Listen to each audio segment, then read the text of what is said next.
But first, the Russia investigation isn't distracting the president from his battles on Capitol Hill. President Trump doubled down on his demand for the wall funding last night, tweeting, "Crying Chuck Schumer fully understands, especially after his humiliating defeat, that if there is no wall, there is no DACA. We must have safety and security, together with a strong military, for our great people." This comes after the weepy Senate Minority Leader took his previous offer for wall funding off the table. And the thought was that we could come to an agreement that afternoon. The president would announce his support, and then the Senate and House would get it done, and it would be on the president's desk. He didn't do that, so we're going to have to start on a new basis, and the wall offer is off the table. Anywho. So which side is going to cave, the White House or Democrats? Joining me now, National Review senior editor and American Enterprise Institute fellow, Jonah Goldberg returns. Welcome back, Jonah. It is wonderful to be here, Kathy. It is so nice to have you. So let us discuss, because I think at this point I'm more opposed to wall funding than Chuck Schumer. This is amazing to me that he admitted he went to the White House and threw wall funding at the altar of our president's feet, and it was somehow rejected. What is happening here? Well, look, I mean, he is perfectly allowed to withdraw an offer, right? You know, I mean, if you're negotiating with a car salesman and you make an offer and they don't accept it, and then he calls you back the next day and says, "Okay, I'll take your offer." The car salesman doesn't have to, you know, there's no binding authority to any of this.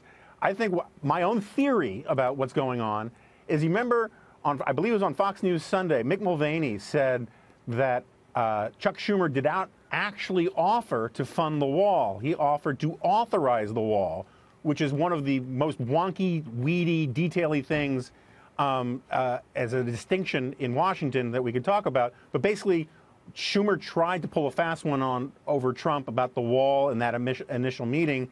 And then when he came out, he said, no, I really did offer the wall, because he was trying to pressure the White House to cave. And the White House didn't, and Schumer caved. And now he is trying to basically say, I never really offered that. The other part of this is that the base of the Democratic Party now is losing its mind.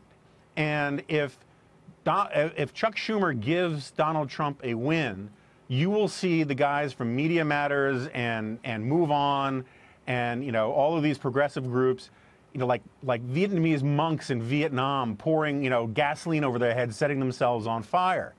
And so basically Schumer is in the position where his activist base doesn't want to give Trump any wins. And I don't think that we're going to see an immigration deal. I don't think we're going to get funding for the wall from the Democrats. I think this is going to be sort of obstructionism of the sort that we saw a lot of with Republicans with Obama. And Trump is then going to be faced with the decision, which he could do, of just simply extending the DACA stuff for a little while longer through executive order, and that sort of kicks the can down the road. All right, so let's talk about down the road a little bit. Let's say, for example, that Republican fortunes turn and fade, and Democrats win the House. What happens to the immigration debate when, you know, you have potentially split chambers, and the White House, who has a variety of positions on immigration, border security, and the Dreamers? I think the living will envy the dead.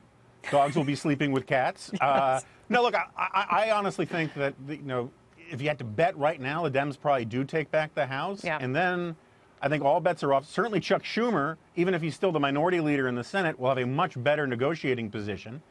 So I think it's in his interest not to actually have a deal and actually force Donald Trump to either start deporting these people, which is bad optics for the Republicans, or caving, which is bad optics for the Republicans. Meanwhile, I think the White House would have much bigger problems than this immigration stuff come 2019 if the Democrats win the House, because whether there's any truth to the Russia collusion stuff, and I'm very skeptical about all of that, Democrats day one are going to start, you know, like one of those old ticker tape parades, just raining subpoenas down on the White House. The second they get the power to do so when they take over the House. And that is going to create all sorts of other pressures on the White House, and it is going to make 2018 look like, you know, a pillar of stable genius. Oh, my goodness. Well, it's interesting because it does feel like we were so close. When you have Luis Gutierrez and the Senate Minority Leader both saying at some point, in some regard, that they were in favor of trading a wall-like thing for a DACA agreement. And both sides seem to be swallowing their medicine and negotiating. Yeah, I mean, the irony is that I actually think it would have been smart to trade the wall for DACA, because if the Democrats take back the House in 2019, the wall still won't be built. And they can all of a sudden just say, well, that's it, we're not spending any more money. The wall is going to take years to build, whatever form it takes. Yeah. And and the Democrats can always just come back later and say, well, we've done enough of that. Well, the eminent domain issues that plagued the 2006 legislation are still manifesting, so I don't think that's going to be any different if it takes a different form, the wall that is, this year or next. Jonah Goldberg, thank you so much. Wonderful to be here. Very nice to have you.